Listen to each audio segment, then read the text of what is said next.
Olá, olá. Olá! Chegamos para mais um papo de terapia. Muito bem-vindos ao 38º episódio. 38º, agora a gente sabe. A gente descobriu que a gente tem uma fonte aqui que informa a gente qual episódio que a gente tá. Tá melhorando, né, Joe?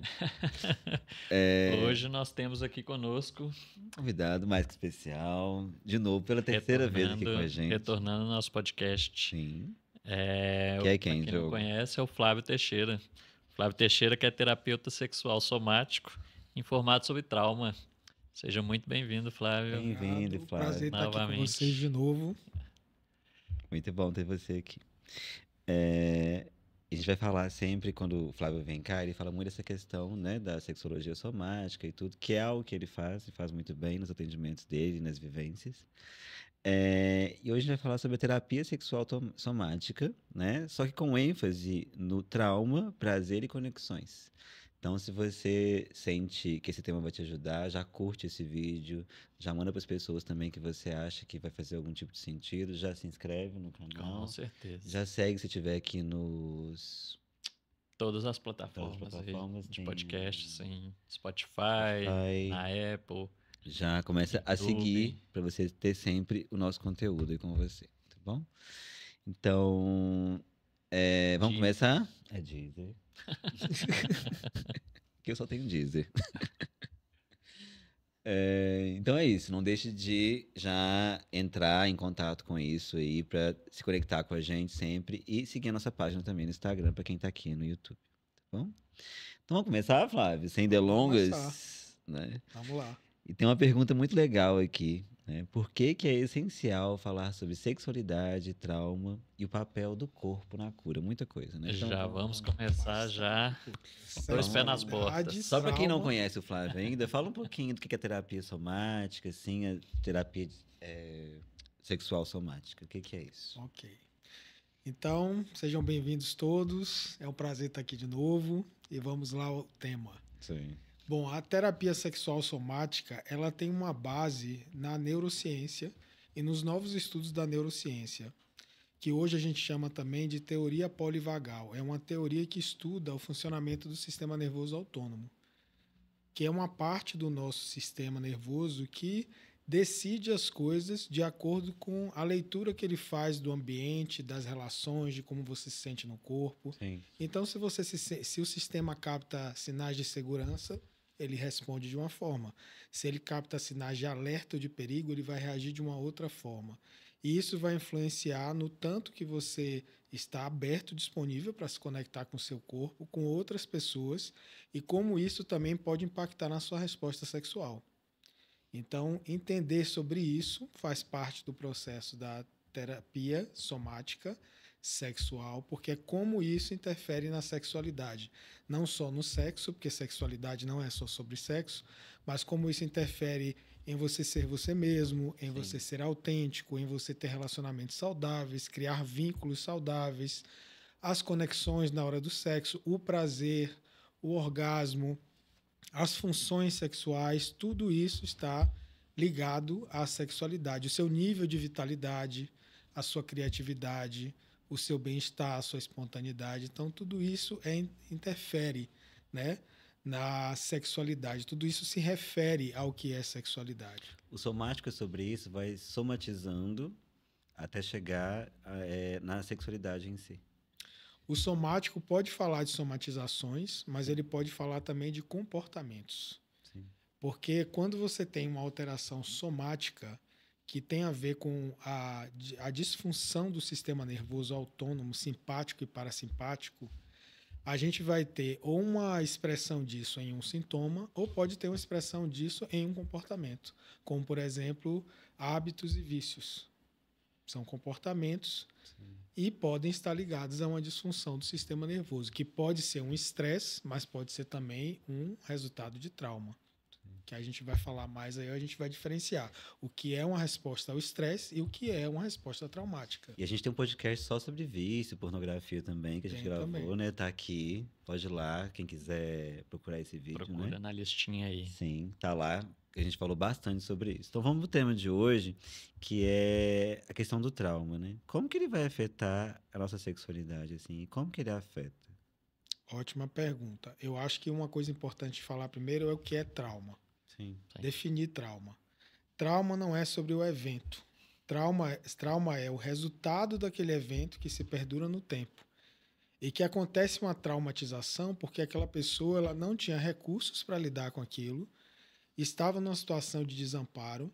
Então, aquela situação que gerou expressões, gerou sensações, sentimentos dentro daquele corpo, daquele sistema, ele vai ficar traumatizado, porque tem uma alteração fisiológica, emocional e psicológica. Então, o trauma não é um fenômeno. A traumatização e o trauma não está ligado ao evento, está ligado aos efeitos desse evento na fisiologia e no psiquismo da pessoa. Então, isso é traumatização.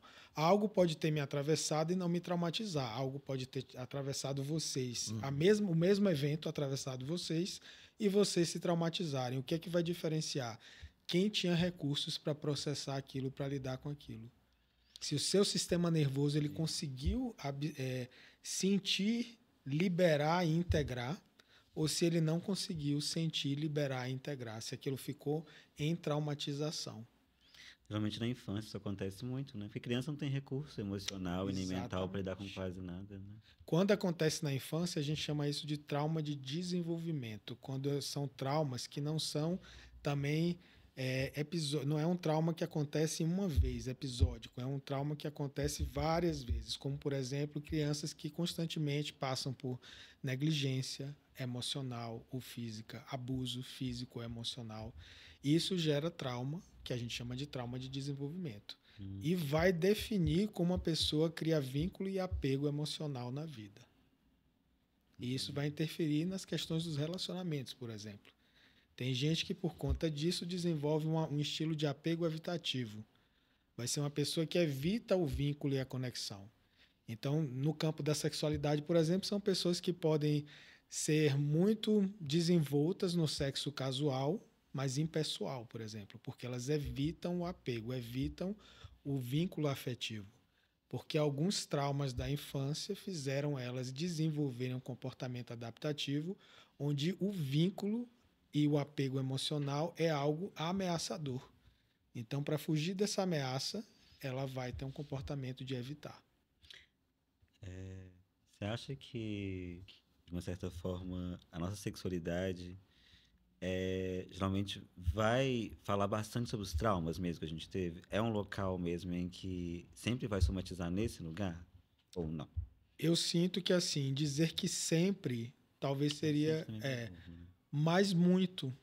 Porque a sexualidade ela vai ser atravessada, como sexualidade, né, tá ligada a tudo que eu falei aqui no início, ela vai ser atravessada pelos traumas de desenvolvimento, pelos estilos de apego, ela vai ser atravessada também por coisas episódicas que podem ter acontecido na vida, como abuso sexual, como estupro, como relacionamentos tóxicos, abusivos, violência doméstica, porque isso também é uma crescente, né? O relacionamento ele pode ser tóxico, do tóxico ele aprofunda para o abusivo e do abusivo ele pode virar uma violência.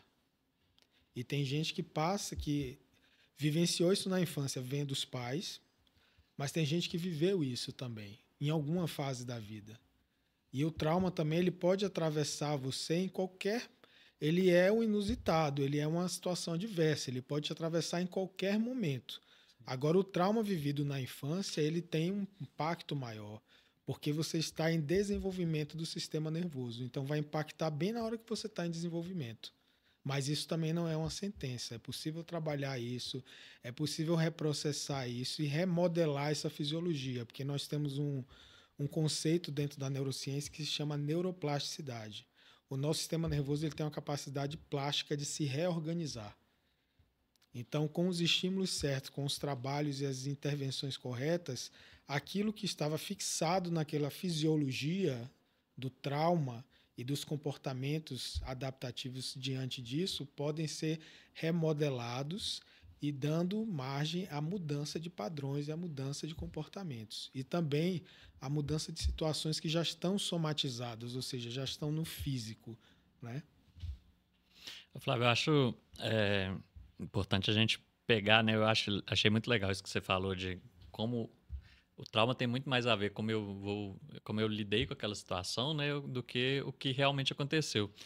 E isso me trouxe uma informação aqui de que muita gente não vai nem perceber que aconteceu um trauma, né? Porque quando normalmente a gente fala de trauma, principalmente se estiver relacionado a algo sexual, a gente vai para o abuso sexual, né? E muitas vezes a gente pode achar que, né, eu não fui abusado sexualmente porque não teve algo muito impactante, né, como é dito, como a gente vê, mas foi algo sutil lá para mim que pode ter um significado muito maior do que o que eu quero dizer? Tem muita gente que eu acho que ela tem alguns traumas, mas ela não nem percebe que aquilo é um trauma, né? E como é que ela pode perceber isso, né? Como é que a somática pode ajudar ela nisso? Ela começa a perceber como ela está reagindo agora, são sinais que ela pode perceber atuais que podem levar ela a algo que aconteceu, algo que foi uma experiência traumática. Não como ver isso, né? Porque quando é algo muito claro, né? Eu fui estuprado, ou então eu fui, é, sei lá, passar a mão no meu órgão assim quando eu era uma criança e eu percebi isso, né? E não soube reagir, é muito fácil da gente perceber. Mas tem algumas coisas que são mais sutis mesmo, né? E que são mais comuns de acontecer, né? Na nossa infância mesmo. Sim. Isso que você está falando é assim, é algo que acontece muito. Sim. Porque quando a gente passa por uma situação de trauma, a gente vai desenvolver uma coisa que se chama alexitimia. A alexitimia é a dificuldade que a gente tem de nomear e perceber as sensações corporais e as emoções. A gente não consegue nomear, a gente fica sem legenda para dizer assim, eu tô com raiva, eu tô com medo, eu tô triste. A gente não consegue nomear. Então muita gente não consegue se perceber, não consegue perceber a desregulação Sim. delas diante de situações que ativam o gatilho do trauma. O que elas percebem é o comportamento que elas desenvolveram para não sentir o desconforto. Ou seja, ela está sentindo uma variação, uma desregulação emocional, ela não percebe isso, mas quando ela sente algum desconforto que ela não nomeia e não faz contato, ela pode ir, por exemplo, entrar em Reagir aplicativo de alguma forma. entra num aplicativo de relacionamento, de pegação, vai para pornografia, começa a se masturbar compulsivamente, ou entra em site de compra, começa a comprar, ou então vai fazer vai comer, começa a comer, vai, ou então vício em jogos, alguma coisa. Isso em termos de comportamento compulsivo, que pode Sim. ser um desfecho clínico de trauma. Mas o trauma ele tem vários desfechos em comportamento, em questões físicas, e ele pode ter também desfechos em transtornos também, transtorno de ansiedade, depressão. O trauma pode ter um desfecho de traços de autismo, de TDAH, dependendo de onde esse trauma aconteceu na vida daquela pessoa, vai interferir em como aquele cérebro, aquele sistema nervoso se organizou, né? E sobre o abuso, é importante falar o seguinte, que o abuso é muito complexo realmente, porque quem sofre abuso fica com muitos sentimentos ali emaranhados, porque muitas vezes o abuso gerou prazer na pessoa, Sim. ela tem vergonha, ela sente culpa e ela se sente culpada pelo que aconteceu, né? Ela tem culpa pelo que aconteceu. Ela tem culpa, inclusive, de sentir prazer, né? Culpa de sentir prazer e ela acha que ela Sim. foi responsável. Sim. Porque o abuso ele acontece num contexto muito sedutor. Ele às vezes não é percebido como uma violência. Porque às vezes o abusador ele era uma pessoa muito próxima, que seduziu, que deu alguma coisa que foi percebida como afeto, como atenção para aquela criança. Alguém que aquela pessoa até amava mesmo, né? Sim. Alguém que ela confiava, alguém que ela Sim. amava.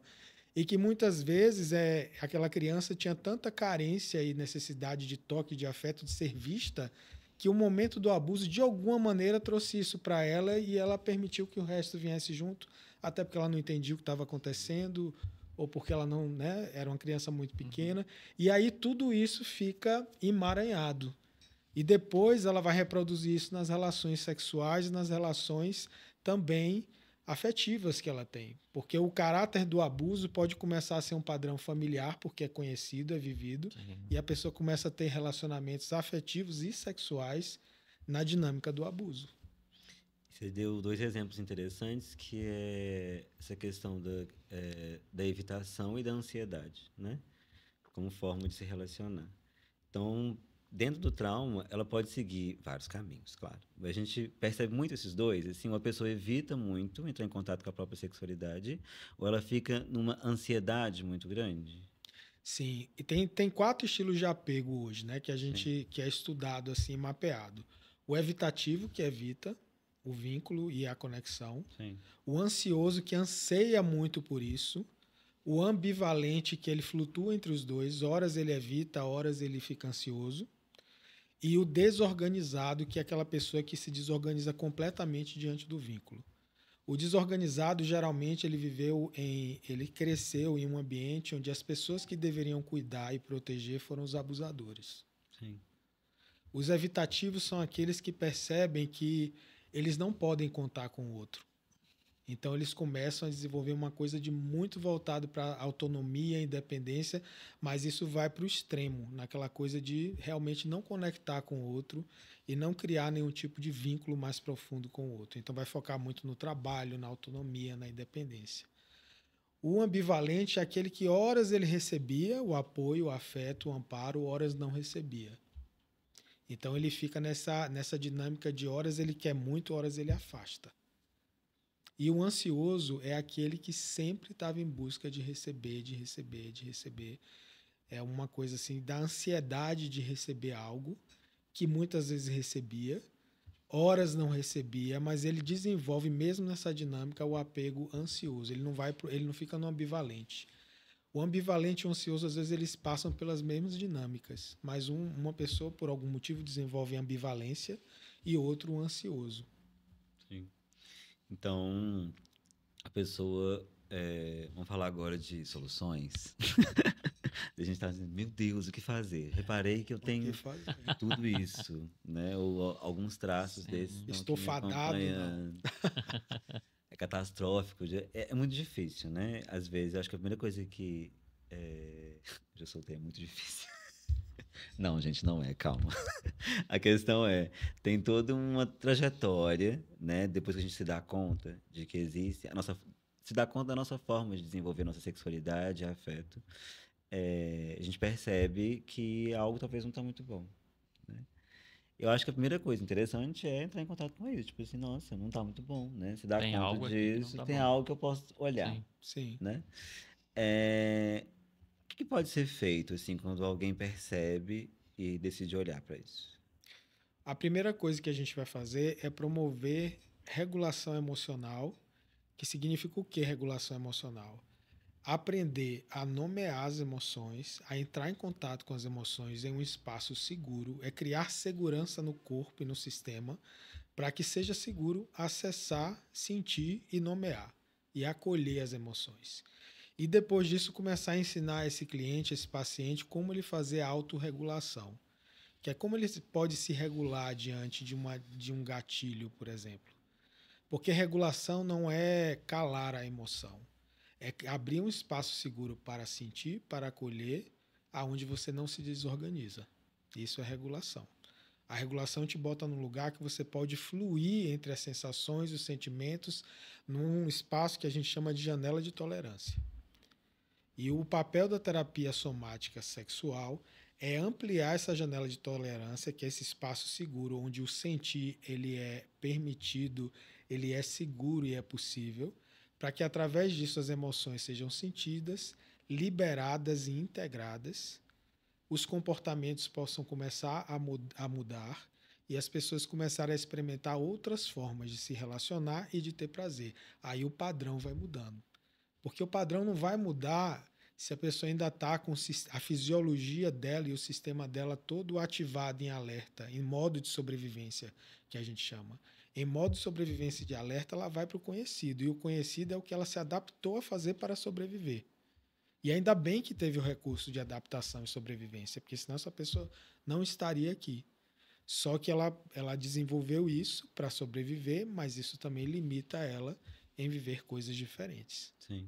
Então, é regulação, é mudança de consciência sobre aquilo e propostas de novos hábitos, de novos comportamentos, de uma nova forma de se relacionar, de ter prazer e de estar no próprio corpo. É uma terapia que, vamos dizer assim, ela complementa o que as terapias mas cognitivas fazem. Porque uma terapia cognitiva, ela não vai conseguir fazer a regulação emocional. Porque quando você está em estado de modo de sobrevivência ativado, o córtex neofrontal, que é responsável pelo discernimento, pela consciência e pelo aprendizado, ele fica inibido. Então você não consegue entender as coisas, a sua mente não fica com clareza para compreender coisas. Você precisa se regular para poder ir para um aprendizado novo, uma coisa diferente. Então não adianta entender sobre o seu processo. Precisa regular para depois propor uma mudança. Então, hoje em dia, todas as terapias mais modernas estão incluindo essa questão do trabalho na fisiologia do sistema nervoso autônomo, para regular os estágios as respostas de estresse, de sobrevivência ou respostas traumáticas, e a partir disso propõe intervenções para mudar hábitos, consciência, vícios e seja o que for.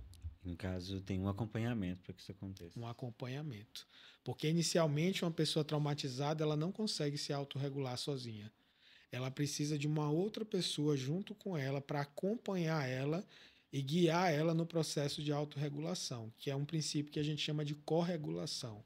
O sistema nervoso de alguém que está regulado entra em contato com alguém que não está, e essa conexão entre os sistemas nervosos vai ajudando a pessoa a entrar em sintonia e se regular com a presença do outro que está regulado e que é uma presença segura. Então vocês que estão aí podem perceber que tem pessoas que são presença segura para vocês. Então essas pessoas são recurso. Então a gente vai mapeando também os recursos. O recurso pode ser uma música, o recurso pode ser um recurso somático, que é respirar em um determinado padrão de respiração. Respiração mais calma e mais lenta, geralmente ela calma uma ativação muito simpática de luta e fuga. Quando a pessoa está muito colapsada, que seria mais uma ativação do parasimpático, né? Colapso, sem energia, desânimo. Aí tem umas respirações, uns movimentos que trazem energia e acordam o corpo. Isso é regulação. Mas inicialmente a pessoa não vai conseguir fazer isso sozinha. Então ela vai precisar fazer isso em sessões, acompanhada, com uma presença segura. Que tanto o trabalho informado sobre o trauma, a coisa mais importante não é nem a técnica, é a criação de um vínculo com aquela pessoa seguro. Você acredita que essa questão do gênero entre homem e mulher é diferente para lidar com trauma, por exemplo? Ou de uma certa forma acaba sendo parecido? Algumas pesquisas falam que há diferença sim. Que a diferença é o seguinte, no que se pesquisou e se mapeou, as mulheres têm um desfecho de trauma mais voltado à somatização, ou seja, a aparecimento de doenças, de problemas físicos no corpo. E os homens, eles têm uma tendência a ter um desfecho no comportamento, Sim. que tem a ver com vícios e compulsões. Isso não é uma regra, mas há uma incidência maior assim. Eu costumo falar que a gente tem que olhar muito para isso, porque tem pessoas que têm gêneros que não seguem isso. Porque tem homens, né, gênero homem, que vai ter um comportamento ou vai ter uma expressão que tem uma polaridade mais feminina na sua essência. Sim. Então, essa pessoa que tem uma polaridade mais feminina, que está ligada ao cuidado, por exemplo, né, os homens ou as pessoas que se sentem como homens, né, ou cis ou trans, que se sentem muito naquele papel do cuidado, da doação, são pessoas que talvez elas façam desfecho de trauma somatizando. Porque elas têm um comportamento mais ligado à expressão da polaridade feminina. Sim. E isso afeta a forma com que eu vou não só me relacionar, como eu vou também atrair as minhas relações, né? Porque eu vejo muito, quando o assunto é sexualidade, não é só sobre o sexo em si, igual você falou, né? É uma forma com que eu lido com uma energia vital que está presente em mim, né, o tempo inteiro. De criação, de disponibilidade para o corpo do outro, muitas vezes, e ao toque do outro também, né? E como que isso fala sobre a minha história, enfim. Geralmente, as pessoas, quando elas chegam com os traumas para você, se elas chegam e falam quais são... Talvez ela não tenha... Isso eu queria perguntar. Talvez ela não saiba, de forma consciente, qual trauma ela tem. E nem se ela tem, né? É. É. Então ela chega e fala assim: eu vejo que quando alguém toca o meu pescoço, nesse exemplo, né? Eu empurro a pessoa e saio correndo, por exemplo, né? Ou se alguém me olha com um olhar de muito desejo na rua, eu me retraio, eu tenho medo daquele olhar, né? Mas conscientemente eu não sei se me aconteceu alguma coisa, né? Eu não lembro, né? Como que faz na terapia para entrar em contato com isso? Sim, acontece muito. No trabalho de trauma, não exatamente você tem que acessar a história e a narrativa daquilo que aconteceu. Se você mapear as sensações físicas, o que está acontecendo na fisiologia, trouxer espaço seguro para a pessoa descarregar, sentir aquilo, entrar em contato também com emoções que possam estar ligadas àquilo e ela também sentir, nomear, acolher e deixar aquilo se expressar. Isso feito várias vezes vai processando o trauma. Aliado com a regulação e com a integração de recursos, né, recursos emocionais, recursos que vão fazer a pessoa se regular, se equilibrar, vai fazendo ela integrar a experiência e se abrir para viver experiências reparadoras, que são as experiências contrárias ao trauma. Porque o trauma acontece em um contexto rápido demais, intenso demais, sem escolha e de desamparo. Ele realmente atravessa. Atravessa. Se você vive experiências que estão respeitando o seu tempo, o seu ritmo, que você teve escolha e que você teve amparo, você não vai se traumatizar. Então, o setting terapêutico oferece isso. Um espaço terapêutico onde tem cocriação, onde tem escolha, onde respeita o ritmo da pessoa, onde se cria um vínculo terapêutico seguro e aonde ela é amparada e acolhida nas questões que ela traz. Agora, como ela não sabe o que ela, se ela viveu um trauma ou não, a gente vai ter que ir mapeando as respostas fisiológicas e emocionais diante de situações da vida, para saber se aquilo é uma resposta ao estresse, que não necessariamente é um trauma, porque pode ter um fator estressor, né? E esse fator estressor faz a pessoa ter uma resposta ao estresse. Né? O fator estressor pode ser uma coisa pontual que está acontecendo ali, mas que não chega a causar um trauma, mas altera a pessoa, desregula a pessoa. Né? O trauma já é uma coisa que vai fixar uma resposta do sistema nervoso naquele lugar. Que é aquela pessoa que realmente ela fica tão ativada em um dos modos, né, ou de desligado, que é o parasimpático, colapsado, alheio, aéreo, ou ela fica no lugar de ativação simpática, que é de luta e fuga. Ou seja, é uma pessoa que ela constantemente, no dia a dia, ela está em um modo ou está no outro, independente do que esteja acontecendo. Sim. Ou ela está apática, ou ela está aérea, ou ela está toda ativada, luta, fuga, tem que fazer, tem que correr, tem que lutar, tem que brigar, tem que... Né? Então, aí tem que identificar isso. Se for uma resposta ao estresse, a gente vai identificar o que é o fator estressor, vai ajudar a pessoa a se regular e a tomar decisões, e através do estado mais regulado, tomar decisões na vida para poder manejar aquilo. O estresse é o quê? É o celular, é a presença de alguém, é o ambiente de trabalho, como que pode fazer para manejar aquilo? E eliminar o fator de estresse ou mover, manejar esse fator de estresse. Quando é uma resposta traumática, não adianta mover o fator de estresse, porque a resposta traumática está fixada já na fisiologia da pessoa. Então tem que processar o trauma. Eu gosto de falar do trauma como se fosse uma parte congelada, né, gente, assim. E que ele não vai descongelar de uma hora para outra, ou às vezes ele pode agir, que quando ele começa a descongelar, parece que ele vai quebrar, assim. Você tem muito medo, né, de viver sem aquilo. Sim. Então tem que ser todo um processo mesmo de descongelamento, né, nessa parte. Por isso que o processo de trauma ele passa por isso: regulação, recursos e processamento. Porque se o corpo, a fisiologia, a pessoa não se sente com recursos, ela não vai aprofundar naquilo que precisa ser liberado ou descarregado. Então aquele conteúdo ainda fica protegido. E outra coisa que é importante no trabalho de trauma, que hoje, né, o trauma em forma de fala, as catarses forçadas, elas não são terapêuticas. Porque quando você força uma catarse, a pessoa ela dissocia.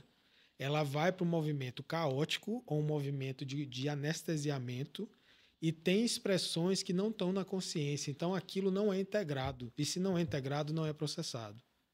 Importante isso. E o que é uma catarse forçada? É quando você força alguém a sentir alguma coisa que ela não está sentindo, ou quando você força que ela expresse aquilo numa intensidade que ela também não está sentindo.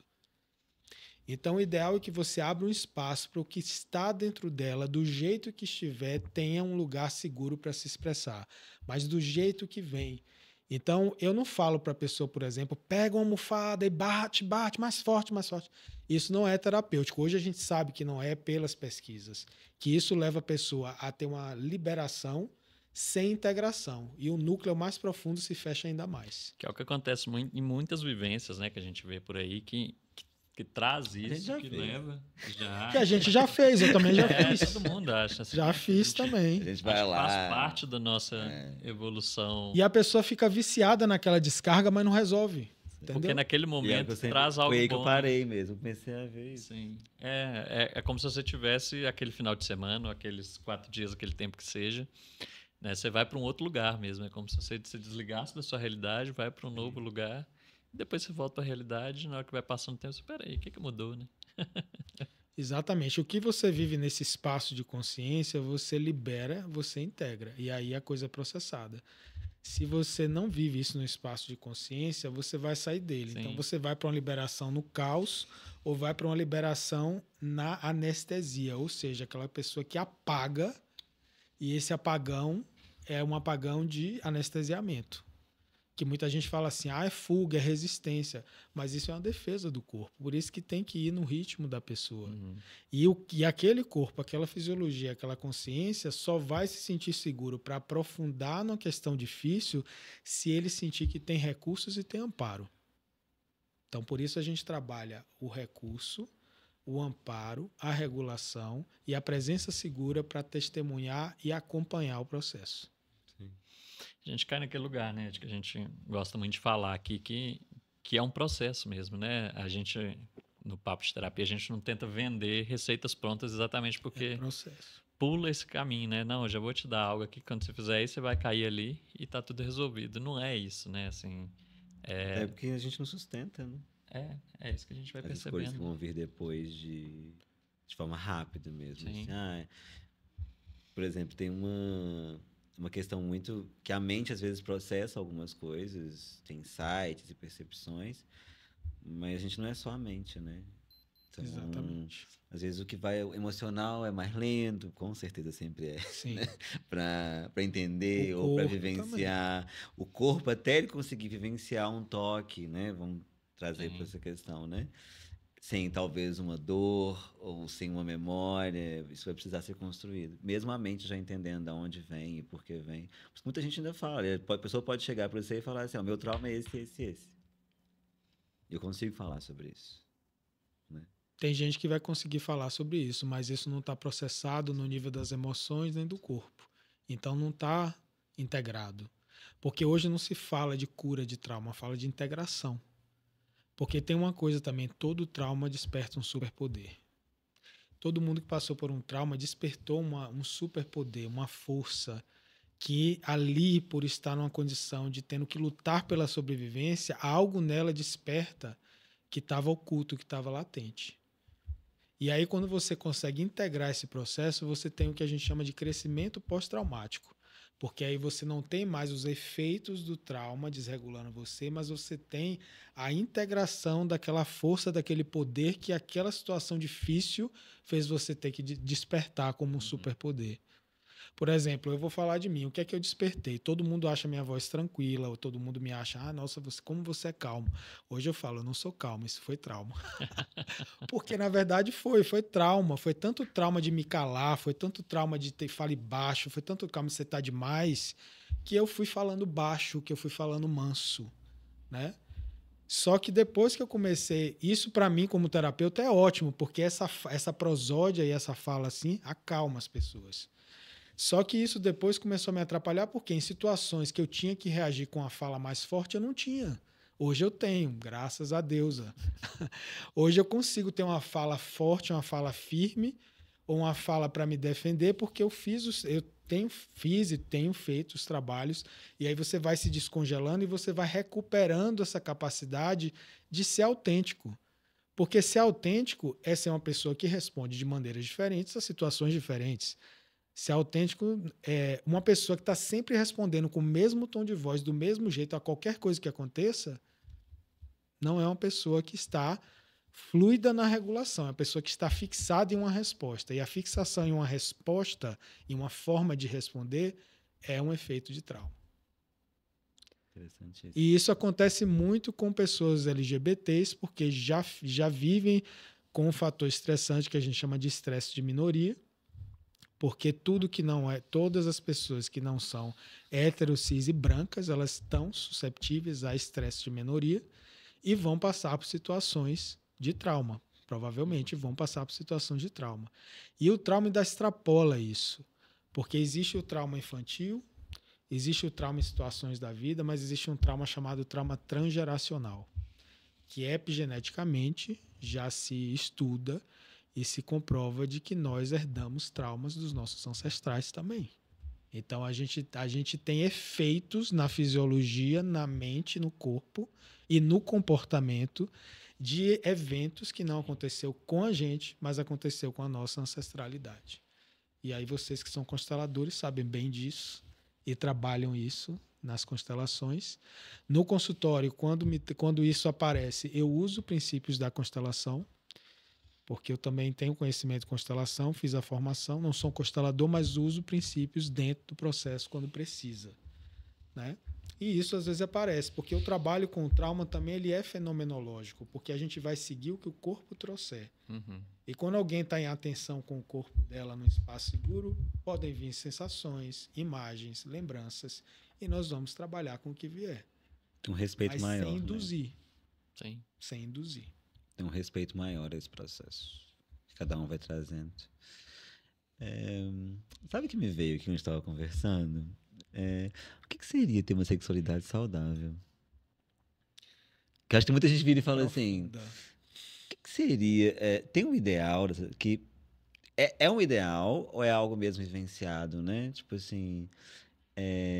porque...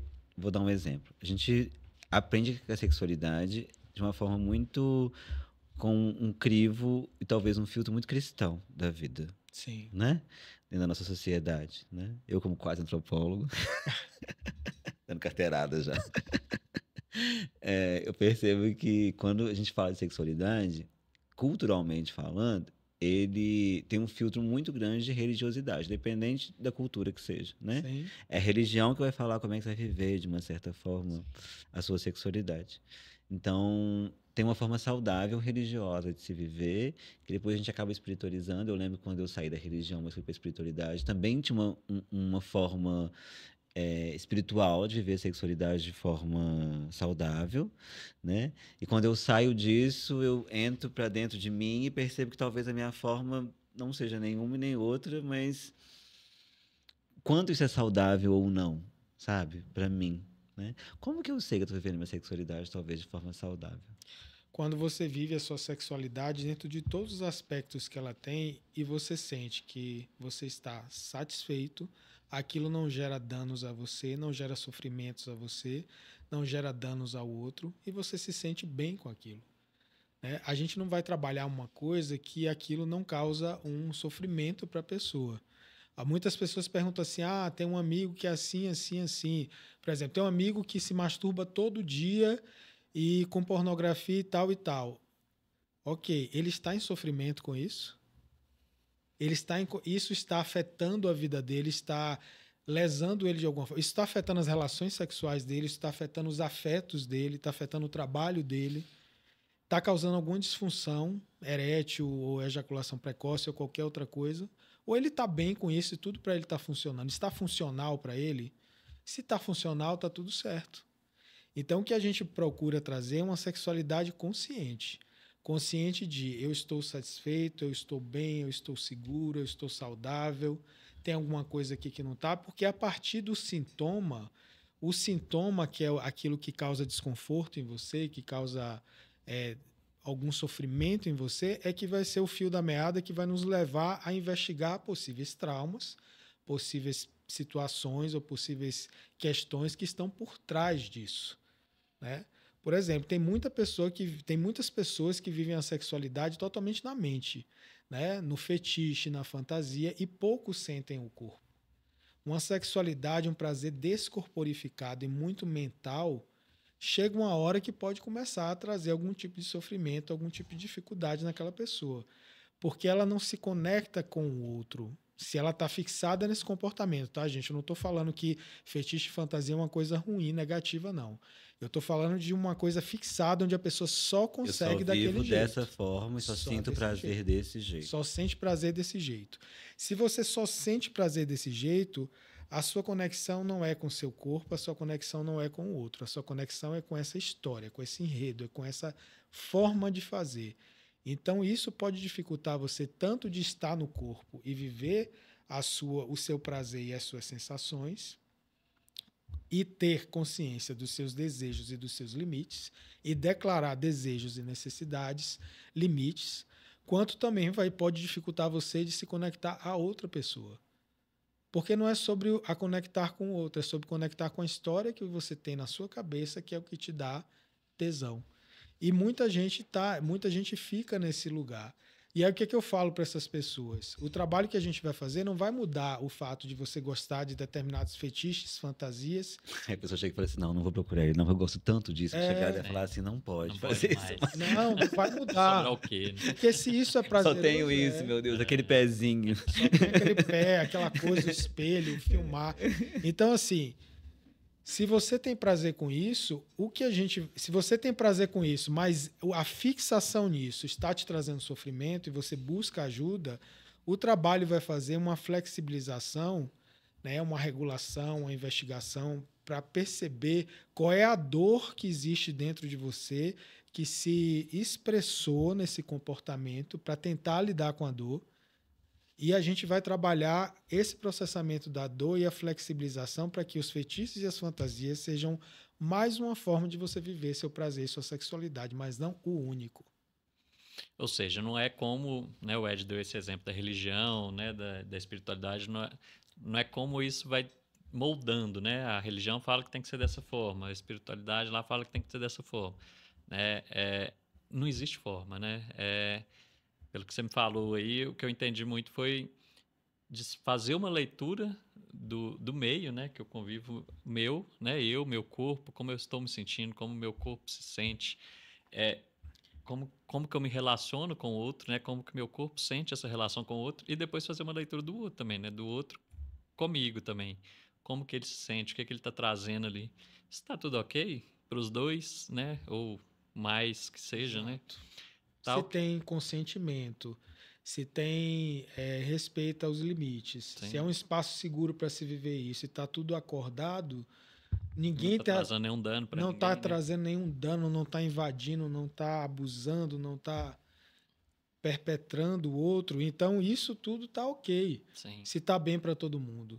Agora, é importante saber que a nossa sexualidade, ela realmente é construída da cultura e da religião, principalmente, né? O que é culturalmente aceito aqui no Brasil é uma coisa, o que é lá na Arábia Saudita é outra. Sim. Então, assim, a cultura vai atravessar e vai criar crenças.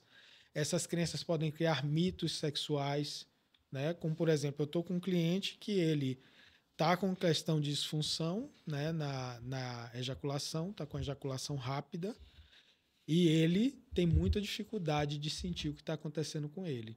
E aí, conversando com ele, eu percebi que ele não queria falar com a esposa dele, porque ele se sentia muito frágil, vulnerável, que isso ia mexer na masculinidade dele, que tal, que não sei o quê. E aí você começa a ver essa crença, né? Que o homem ele é muito criado para se desconectar culturalmente. Uhum. O homem ele é estimulado a não se conectar com os sentimentos, com as emoções, negar os sentimentos e as emoções e buscar comportamentos para anestesiar isso, para não entrar em contato com isso. E para também não falar sobre isso. Então, existe uma coisa que se chama um pacto de silêncio entre os homens. Não se fala sobre a fragilidade e a vulnerabilidade do homem. Ainda mais na hora que está ligado ao sexo, né? Eu acho que é um ponto. Porque aí o homem se sente... E aí eu estou fazendo um trabalho com ele, está sendo muito bonito, porque ele está se permitindo sentir, nomear, estou com tristeza, me deu vontade de chorar, e aí está se permitindo, e aí eu sugiro a ele conversar com a esposa, falar sobre o que ele sente, falar sobre como ele se sente por estar com aquela disfunção sexual. E isso tudo já vai ajudar demais, porque aí essa tensão que a pessoa fica de estresse, de ter que esconder a própria emoção, começa a se diluir. E aí a fisiologia e a resposta sexual começa a normalizar. Então, talvez, respondendo a minha pergunta, é como se o sexo acaba sendo... O sexo mesmo, né? O ato, vamos falar assim. Acaba sendo uma forma de regulagem saudável pra gente, às vezes, né? Eu posso me regular através do sexo, eu posso... não sei vocês, todo mundo aqui tem mais de 40, né? Eu acabei de chegar, mas eles estão há mais tempo. Muda, né? De tempos em tempos, o significado e aquilo que... o que é o sexo pra gente, Sim. né? E hoje eu percebo que pra mim é muito uma questão de saúde. Então o sexo não é mais pra me esvaziar, mas pra me encher de algo, sabe? De vitalidade, E acaba sendo uma questão de saúde mesmo, né? Porque a pergunta é, por que você faz sexo? Ou para que você faz Sim. sexo? É para ter prazer? Tá tendo prazer? É para se conectar? Tá se conectando? É para se divertir? Tá se divertindo? Porque se tá funcionando, né, tá tudo bem. Foram mapeados também com vários tipos de formas de viver o sexo. Tem gente que faz sexo para se conectar. Tem outro que se chama sexo para entrar em estados alterados de consciência. São pessoas que fazem sexo e fecham os olhos e fica ali sentindo o que é que está acontecendo, aprofundando nas sensações. E tem gente que faz sexo para brincar, porque gosta da brincadeira, da aventura, da coisa. A gente tem um pouquinho de cada um, mas tem um desses três tipos que é mais familiar para a gente, que é onde a gente se nutre mais. Sim. E dentro dessa pesquisa, né, se notou que quando você nutre o seu reino sexual, seja ele o de entrar em transe, o de sexo para se conectar, ou de para brincar, você se sente à vontade para passear nos outros. Mas quando você não nutre o seu, é como se você tivesse sempre com fome de algo que você não se sacia. Sim. Então, o sexo tem muito a ver com satisfação, e que não é a satisfação sexual não é só gozar e ter orgasmo. A satisfação sexual envolve uma série de outras coisas. E sexo tem muito a ver também de como eu quero me sentir naquele momento. Então o trauma seria essa desconexão com o sexo, do sexo como um recurso mesmo que eu preciso para mim. Como um recurso, como uma coisa sentida, como uma coisa no corpo. Eu fico preso no trauma e ele não me permite que eu viva a sexualidade de forma fluida e mais livre. Isso. E autêntica, né? Que seria e autêntica. E uma das respostas do trauma no sexo vai ser a vivência do sexo muito na mente e pouco no corpo. Porque o trauma ele está muito ligado ao mito, inclusive, de Eros e Psique, que é a ferida que separa mente e corpo. Então, a ferida que separou mente e corpo fez você ficar ou muito no espiritual ou muito no mental, e não faz contato com o corpo. E aí, para fazer contato com o corpo minimamente, você precisa criar uma experiência muito intensa ou criar muitas coisas na mente para poder sentir alguma coisa. Criar muitas coisas na mente? Criar muitas histórias, muitos fetiches, muitas fantasias, para sentir alguma coisa. E mesmo assim é um sentir dentro da intensidade já no orgasmo, por exemplo, já na ejaculação, mas não saboreia, perde a capacidade de saborear as sensações. Não, eu transo ou faço sexo para gozar. Para gozar. Não para sentir prazer, não para explorar meu corpo, não para... não para sentir prazer, não para sentir prazer, não para saborear seu corpo, não para aprender sobre o que seu corpo gosta, não para se divertir, não para se conectar. É simplesmente para gozar, para aliviar um estado de tensão, para se esvaziar, para anestesiar uma angústia que você não quer entrar em contato, não se sente pronto para entrar em contato e que você... E é doido que é o contrário, né? Que quando você se esvazia no sexo, a primeira coisa que vem é esse vazio, que é angústia. Por isso que você vem e fala assim, eu tava correndo disso, aí ele veio agora. É um bom sinal para perceber se a sexualidade, se o sexo e a sexualidade está saudável. Sim. Como você se sente depois? Né? Você se sente satisfeito, insatisfeito, Porque muita gente tem esse mito, satisfação é eu chegar no orgasmo, é gozar. Sim. Mas como é que você fica depois? Sim. Como é que esse orgasmo? É só aquela coisa assim rápida e foi? E orgasmo e gozar não é a mesma coisa, né? Pode ser separado. Por quê? Você pode treinar o homem pode treinar o corpo para ter uma ejaculação e orgasmos de forma separada. Você pode ter um orgasmo sem ejacular, Sim. que é o chamado orgasmo seco, orgasmo energético. E ejacular quando você quer. Existe esse treinamento, existe essa possibilidade. Né? Mas tem gente que não tem orgasmo, tem gente que só tem a ejaculação e tem gente que não percebe o que o corpo gosta e nem o que é um limite para você. Então, se tem muitas crenças também relacionadas a isso, toda crença vai ter uma correspondência em uma sensação física, em uma emoção, e pode ter também uma origem em uma coisa traumática. Mas a gente não pode dizer que tudo é trauma. Vai ter que avaliar, vai ter que mapear, vai ter que investigar para ver. Sim. Está indo para o final já. Ó, O tempo voa. é tão bom estar aqui com vocês, dá um negócio A gente flui, né? gosta também. Entra num portal. Com certeza convidamos muita gente a entrar nesse portal mesmo, né? Agora. Podem vir que é bom.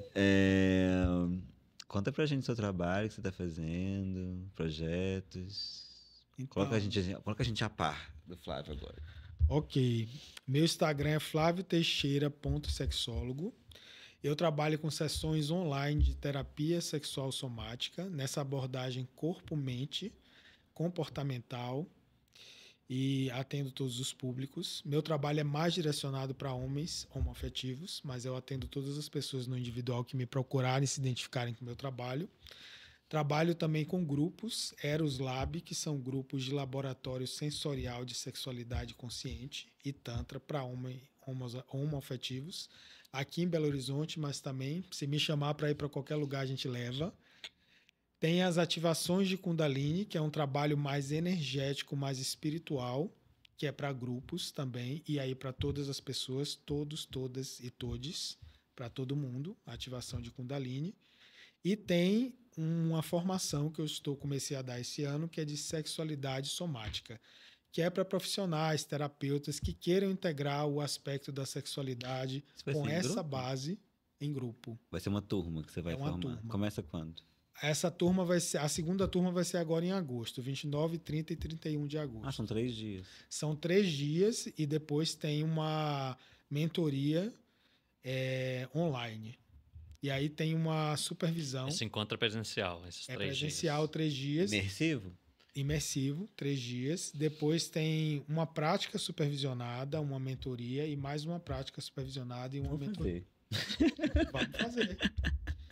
E é maravilhoso, porque nessa formação, você vai aprender a base da fisiologia, da teoria polivagal aplicada à sexualidade, à regulação emocional, como você fazer isso com você, como você aplicar isso no seu trabalho, ou com sexualidade ou não, porque você vai aprender a base da teoria polivagal e da terapia somática informada sobre trauma para a sexualidade, mas que pode ser aplicada em qualquer área. Uhum. Eu tive uma aluna que é dentista. Eu falei assim, imagina você chegar a atender um cliente que chega lá ativado e você mapeia e identifica, por exemplo, que ele está com o simpático ativado, luta e fuga. E aí você pode propor um exercício de regulação para equilibrar, regular a pessoa para depois fazer o procedimento dentário. Então, imagina o potencial que isso tem de dar um serviço melhor. Esse tipo de serviço hoje é chamado de informado sobre trauma. Nos Estados Unidos tem cidades informadas sobre trauma, onde todas as pessoas que oferecem qualquer serviço têm esse conhecimento, né? De criar espaços seguros, de dar escolha, de co-criar junto e de também ajudar as pessoas a se regularem para estarem prontas para estudar, para aprender, para qualquer coisa. Ótimo. Muito bom, muito bom. Muito bom. Nós vamos deixar aqui embaixo o Instagram do Flávio. Quem quiser entrar em contato com ele. Muito obrigado. Obrigado vocês, é sempre bom estar aqui. Vez. Nossa, feliz de estar aqui. Deixar eu falar até amanhã aqui. Não, Flávio sempre vai voltar aqui, ele vai estar sempre aqui com a gente. Vou voltar. De tempos em tempos teremos Flávio aqui com a gente, com certeza. Mas muito bom, muito obrigado mesmo. Viu? Obrigado. Foi ótimo mais uma vez, Flávio. Obrigado, Obrigadão. queridos. E se você curtiu, né? Com certeza você curtiu, se ficou até aqui, você curtiu muito. Então não deixe de curtir, de se inscrever nos nossos canais, De compartilhar. de compartilhar com pessoas que você sinta que vai, né? De uma certa forma fazer alguma diferença, como fez pra você. Segue a gente lá no Instagram também, né? No Papo de Sim. Terapia. A gente tá lá no Instagram com alguns reels. Sim. Que talvez seja mais fácil para mostrar para outras pessoas, né? Começa com um videozinho curto, depois vai pro episódio completo. Muito bom estar com vocês também mais uma vez. Até o próximo. Até lá. Bye, bye. Tchau, tchau.